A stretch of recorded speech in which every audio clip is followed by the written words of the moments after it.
أصدقائي أهلا بيكم وحلقة جديدة من برنامج كل الناس نيوز. طبعا في كل حلقة احنا بنتكلم في موضوعات تهمنا وبيبقى معانا ضيوف. النهارده معناش ضيوف، معايا عبير. أهلا يا عبير. اهلا يا محمد، ازيك؟ وعبير. أهلا يا عبير. اهلا يا محمد، اهلا يا عبير، اهلا يا منورين. عبير. أنا محظوظ إن معايا النهارده اتنين عبير. النهارده هنتكلم في الجزء الأولاني عن التعصب الرياضي. المفاجأة في التعصب الرياضي إن أنا عندي في الاستوديو عبير أهلاوية وعبير زملكاويه. مين بقى؟ هنشوف حدد. مين الاهلاوي ومين الزملكاوي، وهنعرف من كلامنا ازاي هيقضوا بكره، ازاي هيتفرجوا على الماتش، ازاي كمان هنقضي منهم ونعرف ازاي نقضي على التعصب الرياضي. يعني ازاي ما يبقاش فينا عمليه التعصب، وايه اسباب التعصب الرياضي، وازاي ان احنا نقدر نخلص من التعصب ده، لان ممكن تحصل مشاكل للزوج والزوجه في بيت واحد، ممكن الموضوع يكبر معاهم ونتيجه مباراه. طبعا احنا عايزين نقول ان الاهلي والزمالك لما يوصلوا نهائي بطوله افريقيا، معنى كده ان زعامه القاره الافريقيه لكره القدم موجوده في مصر، ان البطوله مش هتخرج من مصر، كانت للاهلي او للزمالك. فهنشوف بكره مين اللي يستحق. وان كنت انا اتمنى طبعا ان المباراه تطلع مباراه جميله، مش عايز اقول فريق ايوه، لكن عشان بس ما عشان ما نبقاش نعرفش ننسى. طيب. نبتدي الاول نشوف مين الاهلاوي معانا النهارده، واكيد هتكلم عن نفسها. الاهلي هيتكلم عن نفسه. طبعا انا الاهلاويه. وطبعا مش في تحيز ولا تعصب ولا حاجه، عشان كده انا لابسه احمر يعني. تمام. دي اول القصيده. لا، هو التعصب الرياضي مكروه. انا مش هقولك ان انا حابه التعصب، بس انا حابه فريقي ان انا اشجعه بروح رياضيه، عشان اصلا التعصب الرياضي مكروه. كويس. هتعملي ايه بكره؟ اولا ربنا يستر بقى، عشان انا جوزي زملكاوي متعصب جدا جدا، يعني فغالبا نبعت له رساله مش منها. هتفرج معاه يعني. كويس. يعني المشكله اللي كنا لسه بنتكلم فيها ايوه. ابتدت. عبير. اهلا يا محمد. اهلا يا عبير. اهلا يا الزمالك عبير. ماشي بقى. يا عبير. مش الزمالك. هتكلم انا دلوقتي، بس انا هقول لك انا زملكاويه. تمام. طبعا، بس اهم حاجه ان انا بحب اشجع اللعبه الحلوه. كويس. بمعنى صح، احنا النهارده من المفترض عشان بكره المباراه النهائيه في افريقيا، ومعانا. طب لابسه احمر ليه؟ لابسه احمر ما انا ليه؟ هقول ليه لحضرتك بقى؟ اهو، ده ما إيه؟ انا هقول لك هقول لك عشان بقى. انا ده بتكلم إيه؟ على التعصب. ده في حد وانا ذاته. لابسه احمر عشان اوريك ان انا مش متعصبه، بالعكس ولا انا بحب خايفه اللون تمشي الاحمر. باللون الابيض؟ لا طبعا. لا معلش لا بقى. لا لا لا انت لا. خايفه تيجي البرنامج باللون الابيض؟ لا، هو حضرتك بقى بس. في هنا انت دخلتي كده في التعصب، وانا مش هحاول اتعصب لان احنا أيوة. النهارده كلامنا في عدم التعصب. ردي. مش لا لا هتعصب. مش لا لا لا، انا اتكلم. انا هرد. طب انا عايزه اعرف ان انت اصلا اهلاوي. انت لابس ليه اسود بتقول ليه لي بقى؟ قولي لي لا. لابس اسود ليه؟ لا ده خايف لحظه لحظه مثلا يعني. اصدقائي يعني انا لا، هو انا عايزه اقول حاجه بس الاول، ان انا زعلت قوي على خبر مارادونا، على رحيل مارادونا، عشان انا كنت بحب جدا جدا لعبه يعني. هو النهارده لكل كان اصدقائنا فعلا أسطورة خبر رحيل العالم فعلا. مارادونا. مارادونا من اللعيبه اللي كانت مغرمه جدا بنجمنا الموهوب المحبوب محمد صلاح. محمد صلاح فعلا. وكان طلب الفيفا كمان بوقف احد اللعيبه في المباراه لما تم اصابه راموس، لما تم اصابه محمد صلاح. مارادونا كان بيعشق لعيب اسمه محمد صلاح، لانه نفس المهارات نفس القدرات بجد. لا، هو كان فعلا رحيله لعيب اثر في رهيب. كل الرياضه العالميه، لان مارادونا تاريخ واسطوره يعني. ويا رب نجمنا محمد صلاح في يديله الاستفتاء العمر ان شاء الله ويفضل في نفس في الاستفتاء الجديد لاحسن لاعب في العالم. يا رب كلنا عايزين نخش ونعرف ازاي نصوت له، ونعرف ازاي ان احنا نديله فوت ونديله تصويتنا علشان يبقى هو يستحق ذلك، انه يبقى من افضل لعيبه في العالم. تمام. نرجع تاني للاهلي والزمالك. اسمح لي بقى، انا ما ردتش على سؤال الاستاذه. تمام. النهارده احنا متفقين اصلا ان احنا هنتكلم عن التعصب. حلو. بالتالي لازم ابدا ان انا اقول ان للتعصب لا، نيفر، مش عايزين تعصب في حياتنا اساسا، لان هو مش باللبس يا عبير. ما انا مش هكمل باللبس. كلامي. اسمحي لي. ما هو انا لو قلت مش باللبس، وقلت مش بالكلام، وقلت مش بالفعل، يبقى احنا هنتعصب تلقائي وهيبدا العصبيه تدخل. انما لما انا البس النهارده الاحمر، رغم ان انا زملكاويه وعندي الابيض طبعا كتير جدا وباجي بيه باستمرار، هو معناه ان انا لازم اكون ايجابيه في الحلقه بتاعتي النهارده. والله يا عبير اقول لك حاجه بجد، اتفضل. يا رب يكون وش اللبس الاحمر يا عليكي رب على كويس الأهلي. للاهلي. النهارده ويتقابل يبقى وشها تبقى أبيض. حلوه للزمالك. فاكر الموسم الاولاني اتكلمنا انا وانت برضو في حلقه على التعصب التعصب الرياضي اه والاهلي بس انا اتغلب كنت في المباراه دي، طب الاهلي ليه اتغلب بقى؟ يعني. ليه ما احنا بقى؟ عايزين انا بقى بس مش المره دي، عايزه، ما انا عايز اقول بس ما الحقيقه انا باخد يعني. الحلو في الحلقه. فاحنا عايزين المره دي ان شاء الله. طب ما كان في انسحاب للزمالك بقى طالما انت قلت بقى ده المباراه اللي قبليها. اللي قبليه، لا عشان انت قلت الزمالك الاهلي كان مغلوب، فانا بقول لك بصي بقى انا خلاص النهارده بقى. انا محايد لغايه لا اخر هو في الحلقه حاجه يعني. بقى انا هحاول، اسمحوا لي بقى عايز اقول لك النهارده يا اكون عبير، انا هتعملي ايه بكره؟ يعني ما يومك هيبقى عامل بينكم. ازاي؟ هقول لك في البدايه اول حاجه اللي احنا لازم النهارده الحلقه بتاعتنا بنتكلم فيها عن التعصب ليه يا عبير؟ عشان ما نتعصبش وعشان ناخد لا خلفيه اصل مع استحاله ان الناس. انا اطلع للناس وانا بتكلم على التعصب، ما فيش تعصب ولا اتعصب، انا ده بهرج على اكيد، فكره. لا ما انا فاهمه، انا اقصد دوت، اه ما انا بقول لك يعني اللي احنا احنا بنقوله عايزين- النهارده او طبعا احنا طبعا. بنهزر بس وده ادعى ان احنا فعلا النهارده اللي انا بقوله ان احنا الحلقه بتاعتنا يا محمد عايزينها فعلا ما فيهاش ريحه التعصب، أكيد، وبندي أكيد. خلفيه للناس. طبعا الشباب والشابات والناس الكبار. والرياضه اصلا ايه هي ايه اصلا عباره عن ايه؟ روح رياضيه يا جماعه لازم ان اللي فايز او بيحصل مهزوم. اللي بيحصل في الاستوديو ده هو نموذج مصغر. اللي بيحصل في بيوتنا هو نموذج أكيد. مصغر اللي في بيحصل الشارع في كمان. الشارع وفي كل الشارع. اصدقائنا. عايزين نقول في الاخر خالص، اهلاوي شجع فريقك، زملكاوي شجع فريقك. فريقك لعب حلو، افرح لما يفوز. فريقك لعب ما كانش يستحق انه يفوز واتغلب، افرح ما برضه. تزعلش ما تزعلش انه اتغلب، لانه اكيد هينتصر في وقت من الاوقات. اكيد. الاهلاويه دايما متعودين على الفوز. الزملكاويه في الفتره الاخيره لا معلش. بعد الانتصارات، لا معلش انا لسه ما يا قلتش حبيبي. حاجه. لا معلش. طب استنى اقول الكلام مش اللي كده أنا بقى، بقوله. معلش مش إيه كده بس؟ يا هنطلع جماعه العصبية طب بقى. اقول الكلام انا لسه. هو انا ما قلت لا ما بس جبتش لا، الجزء أنا ده بهزر. الجزء اللي كمل انت يا قلته ده محمد. حلو عجبني أيوة قوي. طبعاً. الاهلاويه الاهلاويه متعودين على طبعاً. الفوز، والزمالك في الفتره الاخيره أيوة متعود طبعاً. على الفوز على روح الانتصار. أيوة. فيبقى في آخر المباراه بكره ثواني. في اخر ثواني. ثواني. فالمباراه بكره هتبقى ماشي. قويه، هتبقى ما بين فريقين كل واحد بيتمنى انه يفوز، كل واحد بيتمنى ان هو يؤدي مباراه تستحق نهائي افريقي. نهائي افريقي يعني كل دول افريقيا بتتفرج عليك، كل دول العرب بتتفرج عليك، كل العالم مستني مين بطل افريقيا. بس انت عارف العامل الاساسي على مين يا محمد في التعصب او على ماتش بكره اصلا؟ عايزين نقول اللعيب. رسائل بقى للعيبه اللعيبه جوه داخل الملعب. داخل الملعب مظبوط. لو لقى يعني الجمهور وهو قاعد حتى في بيته بقى، ما فيش اكيد جمهور كده. دلوقتي لو انا لقيت اللعيب الاهلي والزمالك بيتكلموا عادي جدا وبيهرجوا انا مش هقول تهريج، بس ايه بيعدوها اي حاجه، خبط اي اصابه بيعدوها، ما بيتعمدش ايذاء اللعيب الاخر او يتعمد هاخدها الاهانه بنية ليه. كويسه. تمام. غالبا يعني هيتنقل الموقف ده. تمام. ههدي الموقف انا كمان، لا ده انا اتهزمت خلاص مش مشكله. امال التعصب اصلا بيجي من اللعيبه وبيجي برضو من جزء تاني مش عايزين نفقده، اللي هو طبعا دي وجهة نظري، اللي هو الإعلام أكيد والسوشيال أكيد. ميديا.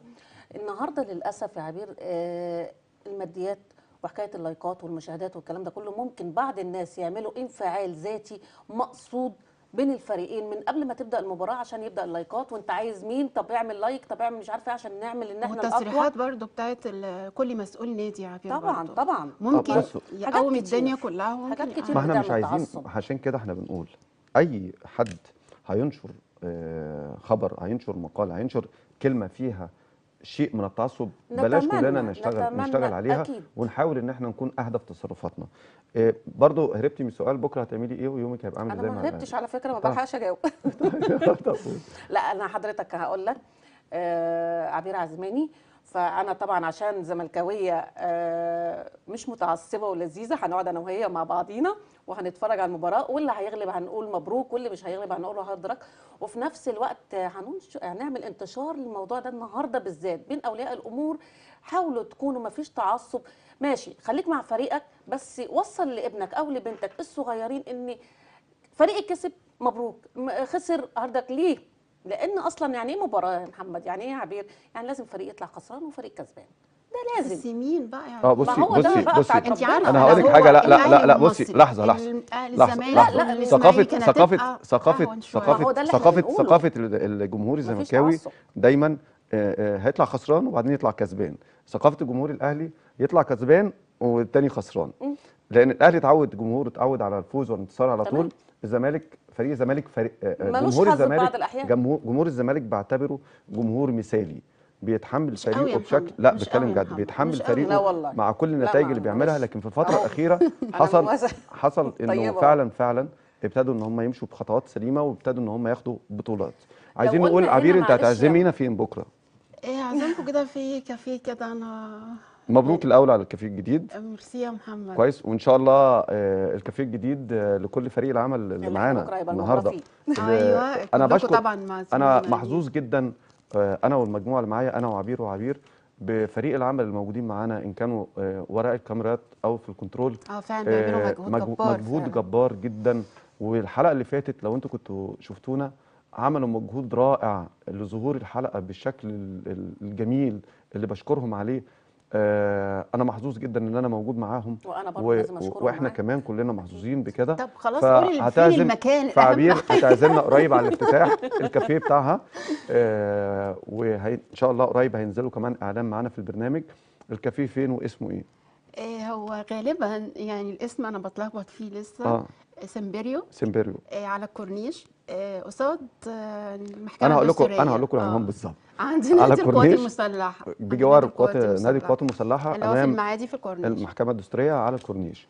ان شاء الله كلنا احنا عبير عزمانه هناك بكره على نتفرج على المباراه. واي حد من فريق العمل اللي معانا طبعا هم سامعيني اكيد. كده 2 3 4 5 بقينا 5. الو طب في ايه؟ 10 اهلاويه يعني ولا زملكاويه عشان بس لا لا، هو زمالك معاكي يعني اللي يجي بقى. ثانية فين مفيش تعصب. طبعا بس كله كده. جوه بيقول دي اهلي. بتقول اهلي ولا كله زمالك؟ بيقول اهلي أهلي ما جوه. ولا بيقول يهمني أهلي. هاجي برضه ماشي هشجع خلاص. الزمالك. لا لا انت معاكي يعني دلوقتي اكبر ضلع في الموجود أيوة. اللي هو جوزي. زملكاوي. بس كده زملكاوي. طيب ده تمام قوي. طيب عايزين رسائل سريعه نقولها لكل الناس اللي بتشوفنا. بكره ان شاء الله احنا كلنا يعني في حاله للشعب المصري، كل واحد بيحضر نفسه هيتفرج على المباراه مع مين، مع اصدقائه فين، في البيت. عايزين نقول ان احنا بكره عايزين تطلع المباراه من الاول من داخل الملعب بشكل محترم. الفريق الفاز، الفريق اللي اتهزم يستلموا الكاس، يستلموا الدروع بتاعتهم، يستلموا الهدايا بتاعتهم. مش معنى ان انت اتغلبت ان انت تسيب الملعب، لان المنظر ده اللي ممكن يحصل، او لو حصل احنا بنمثل افريقيا، بنمثل مصر. فالمفروض ان احنا كلنا نتعاون مع بعض علشان المباراه تطلع بشكل جيد، ونقول للي فايز مبروك. وكمان عايزين نقول رسائل بسرعه جدا لكل اسره مصريه، والولاد اللي بيسمعونا والشباب اللي بيتفرجوا علينا، ازاي نقدر نتفرج بكره على المباراه بشكل بيبقى فيه هدوء، وان انت تمسك نفسك، وان انت تبقى مبسوط وانت بتشاهد مباراه في الاخر البطوله مصريه. عبير تقولي ايه انا هقول زي ما لسه قايله من شويه لكل اب وكل ام، حاولوا ما توصلوش العصبيه في الرياضه بالذات لاولادكم. وفي نفس الوقت طبعا مش النهارده او البرنامج بتاعنا او اللقطه اللي احنا بنقولها دي هي اللي هتهدي الدنيا، ده كلام يا ريت نعمله للي جاي، عشان طبعا مش في يوم وليله هيتغير العصبيه اللي احنا فيها. في نفس الوقت الفريق طبعا زي ما قلت لازم فريق يغلب ولازم فريق يخسر، وكلهم في الاخر مصريين وكلنا مصريين، وفي بيت واحد بيبقى فيه اهلي وزمالك. يا جماعه بلاش تعصب، لان التعصب بيجيب كراهيه، بيجيب حقد. ممكن الصديق يخسر صديقه بمنازع عشان العصبيه. ممكن لو الاخ والاخت او العكس اتنين اخوات ممكن برضو يحصل مشاكل ما بينهم لمده كام يوم خصام. كل ده غلط، كل ده عايزين حد نمحيه. يخسر حد يا عبير عشان طبعا كتير. طب ما ده كتير. بيرجع لايه بقى؟ ما هو انا هقول لك على هقول حاجه، لك. التربيه اصلا للاساس. تمام. ايوه التربيه اصلا للاساس. يعني دلوقتي انا اعرف ناس ليهم ولاد صغيره، لما بيحسوا مثلا انا مثلا اهلاويه، لما احس ان ابني زملكاوي لا بكرهه في الاهلي وبتضايق منه كمان. وبتضايق منه، ده أكبر فبيضطر الولد او البنت تبقى هيتحول. عامله زيي. طبعا. يعني مثلا لا انا هحب الاهلي زي ماما او بحب الزمالك زي بابا. طب ما كده غلط. بيبدا في تفرقه في البيت، في تعصب فعلي واللي احنا بنقول احنا مش عايزينه. وفي كمان يعني الاب او الام يعني لما يخلوا الابن او البنت ينتموا لفريق هو مش على رغبه ليه، كده انا بكسره. طب يعني هقول لك على حاجه، انا طلعت اصلا من بيت معظمه يعني هقول لك 80% منه اهلاوي. رغم كده مفيش حد غصب عليا، مفيش حد يعني الزمالك بيشجعوا بالزمالك والاهلي بالزمالك، مفيش حد قال لي اختاري، مفيش حد قال لي لا الاهلي كويس او الزمالك وحش. هو في جزء هنا برضو انا يعني احب اقوله، ان هو حته الزمالك او الاهلي في ناس كمان ممكن تتعصب. ماشي، يعني في شخص ممكن يقول انا نفسي الاهلي يكسب قوي، او العكس انا نفسي الزمالك يكسب قوي، وهو ممكن لا يكون بينتمي للاهلي ولا للزمالك في الحد نفسه، بس كرها لشخص ما. لا ما انا هقول لك على حاجه، اللي بيشجع الفريقين بالمنظر ده لا بيبقى اهلاوي ولا بيبقى زمالك. ما انا بقول لحضرتك ان اللعبة هو الحلوة. طيب عبير عايزين رساله بقى لزوجك، علشان بكره وهو بيتفرج على طب ليه كده؟ ليه كده؟ للزمالك عامة خرجها من المزنق ده. لا هقول له ايه؟ هقول له ما تحرقش دمك. يعني انا بخاف عليه بجد بجد، انا بخاف عليه من ماتشات الزمالك دي. عشان انا بقولك دلوقتي ما فيش حد بيخسر حد، لا هو عنده استعداد يخسر اي بني ادم، يعني اي حد، صحاب، مسؤول، اي ده خلي حاجه بالك احنا دايسين عليه قوي يعني، بس هو ليه على حق طول. برضه، بس يعني عايزين انا نقول، احنا برضو بنقول رساله ما انا ليه هقول لك علشان لا ما بصي تحرقش بصي. دمك قوي. عشان انا خايفه من النتيجه. يعني لا انت ان شاء الله هل مش يعني انت هيحرق بتقولي دمه، متوقع. لحظه هنفرح. لحظه، انت جوز بتقولي حضرتك لحظه انا يا عبير، بقول له لحظه يا معلش عبير، يعني لحظه يا عبير. هنفرح وما تقلقش ان استنى. شاء الله الزمالك هو هيبقى. طب انا لسه لا كنت مش ادافع قوي عنكم. كده. لا معلش، لا ما خلاص انا انا معاكي، عشان تروحي خلاص بقى يبقى من هو لازم الأهلي. يهدى، انا بروح. لان النتيجه ما بكره انا ممكن ما انا تكون لازم صعبه. اروح يا جماعه. بقول لك انا أنا برضه برضه مش مروحه له مروحة. برضه يا جماعه. طيب اصدقائي، احنا معانا تقرير خلال ايام بقى ان شاء الله العيد الوطني لدوله الامارات الشقيقه. كل سنه ودوله الامارات الشقيقه طيبه. معانا تقرير برئاسه سيده الاعمال اسيا قاسم. اقامت مجموعه من سيدات المنتدى الاجتماعي للثقافه العربيه وسفينه المحبه والسلام من لبنان، تضم كل الطوائف والمذاهب والمناطق اللبنانيه، حفل صغير بمناسبه العيد الوطني لدوله الامارات. وهذه التحيه من لبنان الى دوله الامارات للمواقف الجميله والروابط العميقه بين الدولتين. نطلع نشوف التقرير الجميل ونرجع لكم تاني. نحن استبقنا العيد الوطني لنعمله اليوم لأنه بسبب الظروف الصعبة اللي عم يمر فيها بسبب الكورونا، ولكننا اجتمعنا في هذا الصرح العريق لديغان على شاطئ خليج جونية. وهيدا ديغان السيدة سونيا أبي سعد التي أبت إلا أن تقدم علم من ارتيزانا التي تعمل هي بها وتصمم أزياءها علم دولة الإمارات. فكان لها الشكر والتقدير لما قامت به ولمحبتها، ونتمنى أن السنة القادمة إن شاء الله يكون الاحتفال على أكبر صعيد وعلى صعيد العالم أجمع، لأن الإمارات تستحق منا هذه المحبة، فنحن أوفياء وبطبعنا الوفاء. فشكرا ومن لبنان ومن محافظة جبل لبنان تحية حب وفخر واحترام وتقدير لدولة الإمارات العربية المتحدة وكل حكامها يلي قدروا بوقت قصير يجعلوا من الإمارات دولة عظيمة. كل عام وأنتم بألف خير. الكلام هلأ للأستاذة ميبسط. تحية طيبة، وبالعزم والإرادة وصلت دولة الإمارات إلى الصفوف الأمامية، ليس في العالم العربي فقط بل في عالم الخليج العالم الأوروبي والأمريكي. بالعزم والإرادة نصل إلى حيث نريد. تحية طيبة في العيد الوطني وسلام من بيروت ومحافظة بيروت مني أنا ميبسط. والآن الكلمة للسيدة جينا الحشانين من زحلي محافظة البقاع. من زحلي عروسة البقاع إلى الإمارات العربية المتحدة، ألف تحية وسلام. أنتم البلد المضياف الذي استقبل أولادنا وكان لهم الاحترام والتقدير والعمل المميز. نتمنى في هذا العيد المبارك أن يديم بالصحة والعافية إلى كل أهل الإمارات العربية المتحدة، ودمتم بسلام.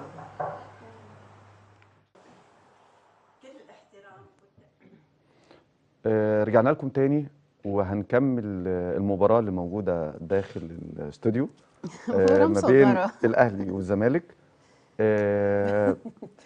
ما بين في التقرير اللي فات كان في صراع، عمالين نقول ان مفيش تعصب مفيش تعصب، وكان في داخل الاستوديو ده كلام يا شيء جماعة. من على فكرة اللي بيفتن بيروح النار يا محمد. شيء من انت التعصب. فتنت. ماشي. لا مش انا عايز تعصب اقول بمعنى انا عايز تعصب، ده اقول كان- ان احنا في الاخر لا، خالص مش كده برضه. شجع فريقك، اتكلم زي ما انت عايز لفريقك، اتمنى له الفوز، بس ما تاخدهاش على اعصابك. حاول ان انت تاخد الموضوع بتهريج على قد ما تقدر. وكمان يا ريت بعد المباراه على الجمهور اللي بيشجع فريقه، راعي ان في فريق تاني جمهوره مهزوم، اكيد متاثر، اكيد متضايق، فما تحاولش ان انت تعمل تصرفات او تبالغ في الفرحه علشان ما انا تضايقش مش الاخر. هكتم فرحتي يا تمام. محمد. لا يعني انا ما فريق زي قلتش. الزمالك ما بيصدق ان هو يفوز، معلش مع احترامي ليه. كويس. هيقعد ساكت؟ لا مش هيقعد ساكت. ومثلا يعني الاهلي أهو. حضرتك لما واخد بيغلب على الفوز، وهو واخد. لما بيتغلب بيبقى زعلان قوي ده ومقهور البلد ان هو كلها على المفروض فكرة انه بتبقى غالب. طب ما انا هقول لكم استني بس ليه، يا انا أستاذ هقول لكم علي. ليه، انا هحل لكم الموضوع ده، انا هبرر لكم الموضوع ده بعيد عن ان انا اهلاوي ولا زملكاوي. لا فريق لا، انت الاهلي، فريق اهلاوي. الاهلي، لحظه، قول فريق ان انت الاهلي، اهلاوي يا انا هقول محمد. لك فريق حاجه الاهلي لما معلش بيتغلب. من غير قطع كلام. طب اقول كلمتين لا. طيب هقولهم لا. وبعدين هديك الفرصه والله. لا مش على فكره فرصه ولا عايزه مش اقطع هبقى ضد كلامك، هو الزمالك. بس انا في حاجه هنا. طبعا لازم الجمهور يعرف ان انا وعبير طبعا بنهزر في حكايه الاهلي والزمالك، لان احنا فعلا النهارده بننادي للناس كلها ان هم فعلا ما فيش تعصب، ولا ايه يا عبير؟ ده حقيقه. انا بتكلم من قلبي على فكره، لا، لا، لان أكيد، انا أكيد، بنادي أكيد كده طبعاً، فعلا أكيد لسبب طبعاً. بسيط يا محمد. اعتقد ان كلنا بنسمع عن ناس زمان اللي جاله القلب واللي وقع في نفس المكان. اكيد يا عبير، اكيد. صح. فاتفضل ان شاء الله كمل. اصدقائي اوعدكم الاسبوع الجاي لو الاهلي فاز هعمل في اغنيه جديده اعملها للاهلي ان شاء الله تسمعوها. وانا هعمل اغنيه للزمالك. وبتمنى في الاخر عايز اقول في اخر الجزئيه اللي احنا بنتكلم فيها النهارده، بتمنى للفريقين الزمالك والاهلي، الاهلي والزمالك، ان هم يقدموا مباراه قويه جدا، نقدر نتفرج على كوره، نقدر نتفرج على مباراه ممتازه، جمهور كلها يكون حب. مثالي، جمهور يكون مثالي، كل رئيس نادي، كل جهاز فني يبقى قادر انه يمثل مصر تمثيل مشرف، وعلى الفريق الفايز انه يحترم حزن الفريق المهزوم. البطوله مش صغيره، بطوله افريقيا. واللعيبه نفسها يا اللعيبه محمد اللي لازم هنا برضه يبقى عندهم تقبل تحكم. ان انت ممكن تفوز ويبقى يومك، وممكن تتغلب ويبقى مش يومك. اكيد. وان شاء الله ان شاء الله الفوز للأهلي. نهني والزمالك ان الأهلي. شاء الله للزمالك الاهلي. او الزمالك كويس، نهني اي فريق منهم. اقول لك الزمهلكاويه، عارف الفيلم ده؟ الزمالكاوية. النهارده في الجزء الاولاني اتكلمنا على التعصب الرياضي. عايز اقول لكل ولادي، لكل اصدقائي، لكل اهلي، لكل الناس اللي هيتفرجوا بكره على المباراه ايا كان اهلاوي او زملكاوي، في الاخر البطوله مصريه. نطلع فاصل ونرجع تاني نكمل الجزء الثاني من البرنامج في موضوع اكيد يهم كل اسره مصريه. فاصل ونرجع تاني.